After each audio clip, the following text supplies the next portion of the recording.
The harvest season for political parties keen on participating in next year's general election is here. The ODM Elections Board has invited applicants seeking its certificate in all the elective seats next year. The presidential ticket will cost 1 million shillings, and so far, only party leader Raila Odinga has expressed interest and endorsed by the delegates.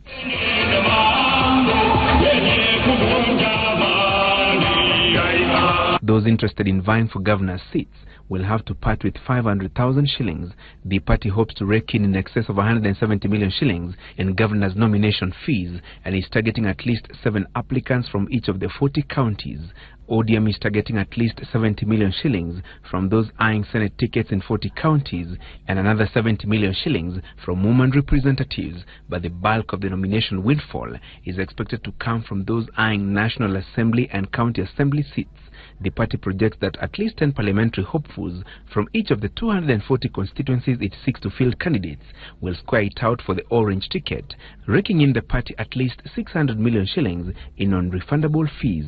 Another 255 million shillings is expected from county assembly aspirants in at least 1,000 wards, with the party projecting that at least 10 hopefuls per ward will apply in nominations. In total, the party targeting a windfall of not less than 1.5 billion shillings in nomination fees. If you are supposed to be taken seriously by a party that you want to contest on their ticket, then it is very important for you to pay certain fees. It shows that you are serious about this marriage. You are not a joker, you see. ODM justifying the cost of nominations and outlining how it will make use of it. Any money that the party receives from the political party's funds, any money they receive as donations, any money that they receive as contributions, any money that they receive from any quotas comes to the party's account, and they're audited by the Auditor General of the country. But is ODM turning elective politics into a rich man's club? In the event that you win the nominations, you contest and win the nominations, the brand of the party will contribute 50% of your elections. So it is negligible to what people are and it's a choice, you know. Nobody is forced by anyone. The Jubilee Party is yet to unveil its nomination schedule and the respective fees for aspirants, but certainly it will not be for free. Utajulikana namna gani wewe unataka wewe ni mwanachama wa chama hii?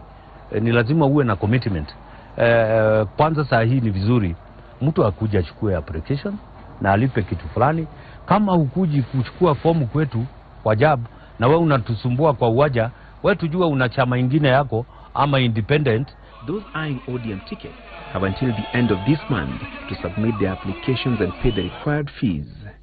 Francis Gashuri, Public First News. Yes, that report by Francis Gashuri is what we want to discuss now with my panelists. And of course, it looks like a lot of money, but I could see you nodding that, yeah, it's true that people should pay. But when it comes to Jubilee, are you required to pay as much? 500,000 shillings for anyone who hopes to run for governor? I think for the governor, yes. The reason of paying, first of all, is to remove jokers on trying to just come and always tell you they are vying and they are just joking. And then they'll come start playing the games. You know, in politics, there are two interesting things. People come and tell you, we'll have to sit so that we bargain with you because now I'm more powerful. So first pay the 500 so that when you are bargaining with this other one, they know both of you are serious candidates. Number two, you find that in one slot you have 1,000 people. All of them are standing and telling you, we are going to buy. I want to buy. So pay.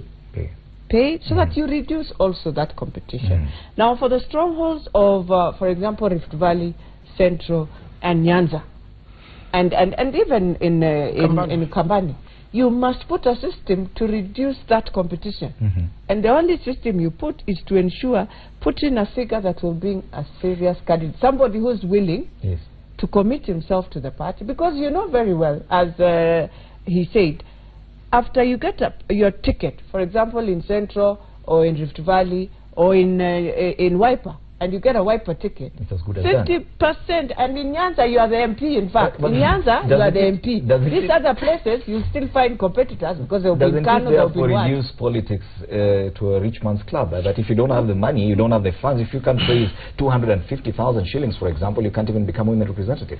Well, I think it isn't, because when you look at the MCS level, you can see it is a very nominal, affordable sum, you know, for a person there. Yeah. But if you really want to be a member of parliament, it's a very serious matter. The campaign itself will even cost much more than that 250 or that 500,000. In fact, what political parties do, after they put all this money together, once the candidates are there, the political parties will even use more money to campaign for you than that 500,000 or that 250,000. The political party will really spend much more. Yes. Most probably even about 10 times more than what you gave. But where does that then leave the women candidates who cannot raise a 250 just to get a nomination certificate, not even win the nomination? You still have to campaign. I think the issue of running a nomination process is an expensive affair. You must also agree.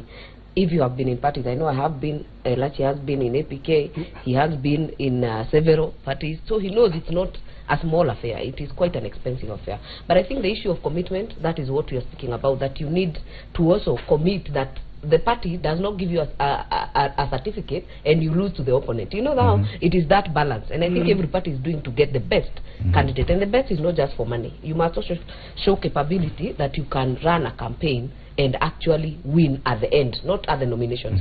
But I think going forward, I know I was in the crafting of the nomination rules for the Jubilee Party. The issue of special categories, the women, the youth, and people with disabilities. We made a very clear provision that whatever amount we agree, if it's 500, they pay half, 50%. But so that we encourage others to come up and be able to get a fair chance. For example, the list there that Francis Gashuri read, you can see anyone running for the member of the National Assembly has to pay 250, but it's the same for a women representative. You know, a women representative, in fact, we said the affirmative action is on the women rep, because it's an affirmative action seat. So already, you actually get, it should be lower, because it shouldn't be the same as the governor or the senator. It is actually, and if you know, they actually 50%. They sit in the National Assembly, so that is the consideration also. They campaign across the county but sit in the National Assembly. So the consideration is actually, I think, on that basis. Just to pick up, I think in principle people should pay. Political parties are run by resources. The issue for me should not be how much, it is the element of affordability. Because also even in allocating resources to counties, one of the considerations that the Commission for Revenue Allocation is also the vastness of the land together with how developed. So one of the things that I would recommend to political parties is to also not only have a flat figure but also the element of affordability. For example, a governor in Nairobi will require more money to campaign, unlike, for example, a governor in maybe a place like Lamu. The other thing for me that I would recommend is to take affirmative action to the next stage. Remember, we've just had a conversation this morning of how do we get more women, because that is a constituency that's least represented. For me, for example, Beatrice and Maanzo, since you are in political parties positions, is, for example, make zero-rate women who are qualified to run for governors, so that 500,000, because it is good, for example, she can spend it on the constitution, the spirit of it says, I think 27, that says that not more than 2/3 of one gender should be in elective or appointive. Look at the Council of Governors. It is an entire, actually it was even it was good that they appointed a CEO who is female, just to ensure that not she is qualified, yes, but at least the deliberate element that she is female. So for me, one of the things of going for affirmative action in certain seats, for example, Marire, for example, has come out that she wants to run for Embu, County, Laboso so all those. One of the things is that for me, I would recommend is zero rate for them. So that resources they pump it into their campaigns. That would be really demonstrating true affirmative action. Ngilu in and Kitui. So I think those are the options. Actually, how can we forget Martha Karua, whom we have discussed? There are two women. She already has the ticket. There are two women. She already has the party. Now, you also must realize we'll have scenarios also where we'll have two women candidates going for the same thing. Say Kirinyaga, there is Waiguru, there is Martha. There are two women for the governorship. You also cannot say you pick Martha or pick Waiguru and give a direct. But at least this time they have different parties. I was just pointing out that if it was Jubilee, for example, or CORD, if you make that, if we that way, we demonstrate the spirit and absolutely, So those are the ways that we really show, because it is affirmative action is not forever. Even the equalization fund is for 20 years. We can say for the next 10 years, any woman who is running for governor, specific seat, because this is also a seat for in Nairobi. Yes. I mean, that you are a senior party official in Jubilee. Is this something you would consider? Zero rating the nomination fees of women? Absolutely, because that's how now you show them the party is supporting you and it's ready to ensure at least we change the face of the Council of Governors. For me, Margaret Wanjiru, Waiguru, whoever will come in, we must support Martha Karua down. Even we have to be also biased as women. Ruth Odinga in Kisumu, whether she's not in the party where we are in, but as a woman, we must stand and ensure in Kisumu she also has a chance to get the governorship of Kisumu. Yes. I just want to say that for you to really get the 2/3 rule going, which I believe eventually will get there, you know, the political parties have a big role to play, and you know, by the candidates they nominate, and that's one way. It may not necessarily zero rating be the case or be the solution, because you may find also several women candidates, women competing among women, and you may have to have you know, to show some commitment, and you know, for political parties they have to be supported. The moment parties have no funds, then they can't get far, and then you will not be having proper democracy, you know, in the country. Okay. And I think maybe just to summarize on the issue of women, you know, zero rating and nomination is just the beginning of the struggle. I think the commitment political parties must give is total support to the candidature of women. And I say that because it is very controversial, but I said it when we were debating the not more than 2/3 gender rule. We also must make a deliberate effort, because if you look at the constitution, it says you're not exempted from vying in the 290. So you cannot zone. This idea of zoning will never work with us. It's very difficult the way the constitution is. You cannot say it has to be women elected in certain constituencies. But I think going forward, we must also be very categorical that if you're sitting in an affirmative seat, whether it's the women representative seat or at the seat we occupy today, nomination, you occupy one term.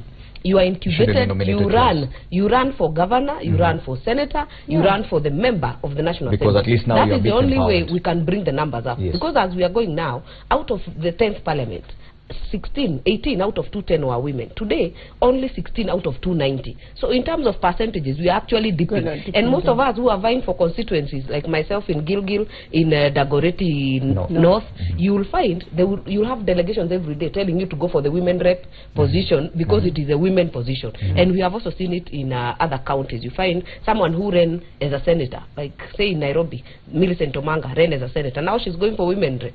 You know, we are now scaling down. Rosa from Kisumu now is going for women rep, because it seems to be we are retrogressing really in terms of supporting women genuinely, not this lip service, because they tell us we want to achieve the 2/3, but on the corridors, even when that bill came, they will tell you that is for PR, but they won't vote it on. But I'm giving you a chance to defend yourself on that matter before we go to project. Yes, you know the bill now in the Parliament on the gender issue, he say that it's actually in line of the law. And I was telling members of parliament when I contributed, you see, we've got to be reasonable. We need to achieve this progressively. You must move with the country. You know, there are cultures in certain parts of Kenya. There are cultures you won't change overnight. And you know, the women members of parliament cannot run on their own. Parliament itself cannot run ahead of the country and leave the country. We need to carry the country along so that all of us understand the need of the third gender rule, so that it's not a class issue and it's not just with particular women. even the women folk in the country must convince fellow women that we need this, so that they can come out and run in large numbers. Manzo, I think there's something I said in this program that and I'll repeat it for you. Just we have to confront certain cultures by so that are retrogressive, not wait for them. For example, I say this: a colleague of ours, when he left campus, had a child, and as all the gentlemen, we went to visit her, and we had there was a power blackout for all week. You know, she had started expressing, and I think she had gotten close to 3 liters before she went back to work. And can I say this? When there was power blackout, for us as men, it was only that you could not watch your news or shower with a call. But for women, you can imagine that the effort it takes to stock and to free. And I can tell you, actually, for me, one day I would actually say this: Kenya Power and the rest should apologize for some of those things, because the implication of a power blackout to men and to women are different. And the advantage of having these perspectives on the table is that they reduce what you call gender blinds. For example, when in the animal kingdom, it is the female lions that hunt, and when they hunt for the family. They don't hunt for. They actually even not the first ones to feed. It is some of those things help in terms of in policy level. They help in taking society. When women prosper, everybody prosper. My concern with the women issues at times is that when they are made only to be women issues. I believe Wangari here is my sister. She is empowered. We are able to have this kind of debate. When women are empowered, society moves up. They are our sisters. They are our daughters. So for me, I think the challenge to women movement is, let's make women issues to be societal issues. The best advocates actually at times for women issues would be men issues. I will tell you this Please today. Women never make women issues. Because men fear women, they will always change what women are doing and say these are women issues. But in the end, when you look at reality, what a woman has done is indeed for the family. But because we are in a competition, especially when you come to power decision positions, where men feel this is a position. For example, Naisula is buying in Samburu West. And when you look at what she's going through, it is the same. In the end of the day, people look at her and say, when you are doing the peace programs, you are doing so well. When you are doing this, you are doing so well. Some agree now with her. The young people resonate with her because they feel, you are talking about us. We are now being placed on the table in the mood of decision making. But then when you look at now how culture has taken that, then the men are like, I think I need to say something. And I agree with Kimosop to that extent. I have suffered that. I have had my babies well in parliament. And I'll tell you, there is once I had a blackout. I had stocked 10 liters of breast milk. How long does that take? And I had to take it to my friend, Jane Waruguru, to her house, and she has never recovered, to freeze it. Because it means, and that is the same way in terms of policy intervention. I would come to parliament and say we need a breastfeeding. Yes. And it is happening today, because we have a parliamentarian who has experienced it. It is the same way in the health bill. Now every employer must provide a breastfeeding place. But going forward, I think this issue of saying we don't turn the gender rule issue as a women issue. In fact, you are damned if you do, you are damned if you don't. I'll tell you, like in the passage of this bill, you are looked and told, don't make it a women, let the men drive it. And we try to do that. Then they tell you, the media actually focuses the lenses. Where are the women? Why are they not the one leading the process? We try now, you know. Since I'm here, let me clarify what I mean by making women issues not to be driven solely by women. For example, when I saw that thing by my colleague, I had the privilege of chairing a state corporation, and the first thing with the beauty is that we were the first people to get in. The first thing I said is that we will make sure there will be a place for young mothers to express. Let me tell you, everybody in the board agreed. Because I was not only addressing an issue that affects women, I was addressing a societal issue. Yes. Because women should not suffer for responsibilities that are biological, that we are all affected. That's why you are a man. Number two is that, oh, thank you. I want to thank you. You're scoring a lot of points. That's what you are pointing out. But your men don't look at it that way. The point is, for example, when we worked with Njoki Ndung'u at some point, the current Supreme Court, when she was pushing the 0 rating for sanitary towels, one of the things that she did, actually, she went and sat down with a member of parliament who was polygamous and said, how many daughters do you have? And they looked at a budget. Let me tell you, when the men saw the figures, that thing went out. For me, is that it is a partnership and not a competition. That's true. That is what I'm trying to articulate. Ladies and gentlemen, it's time for us to take a short break. But before we do that, there's a very interesting photo on page 30 of the Daily Nation. And we have President John Pombe Magufuli of Tanzania visiting his wife, Mama Janet Magufuli, at a hospital in Dar es Salaam, which is the equivalent of Kenyatta National Hospital. What does that say about our politicians? Can we... are we hoping to see them? Let me just say this. Yes. And this is one thing. Not just politicians in Kenya, but all over East Africa. We should stop doing to our people. Because now you are here, I'll go to Kenyatta. Do you know my doctor will come to Kenyatta? You think when our patients are in Kenyatta, the same doctor will come there? So that PR, I wish we can stand and say, I have walked into Kenyatta National Hospital and we have every doctor who will treat me, will treat my fellow Kenyans the same way, but not behind the scenes. Now my personal doctor comes in. No, I don't think so. I don't think so. No, I don't think so. And I want to bring it also back home. Now you see my friend and my really good brother Isaac Ruto. He comes, he does the same thing, but he didn't work in Kenyatta National Hospital. Yes, that's what I'm asking about our Nairobi Hospital. Does this help? He was genuine. Yes. He was genuine. Let me be honest. He knew that that is where he normally goes, so he was genuine. But all I'm saying, you walk to Kenyatta National Hospital, do what is right for Kenyatta National Hospital. Yes. Put in the right doctors. That every but Kenyan is different. Yes, I want to say that first of all, Kenyatta Hospital has got the best doctors in the country. Yes. They are very experienced, and they meet different situations every day, and they are on a research mode on a daily basis. What has happened with President Magufuli is that he has made the equivalent of Kenyatta Hospital in Dar es Salaam such that anybody, whether high or whether low,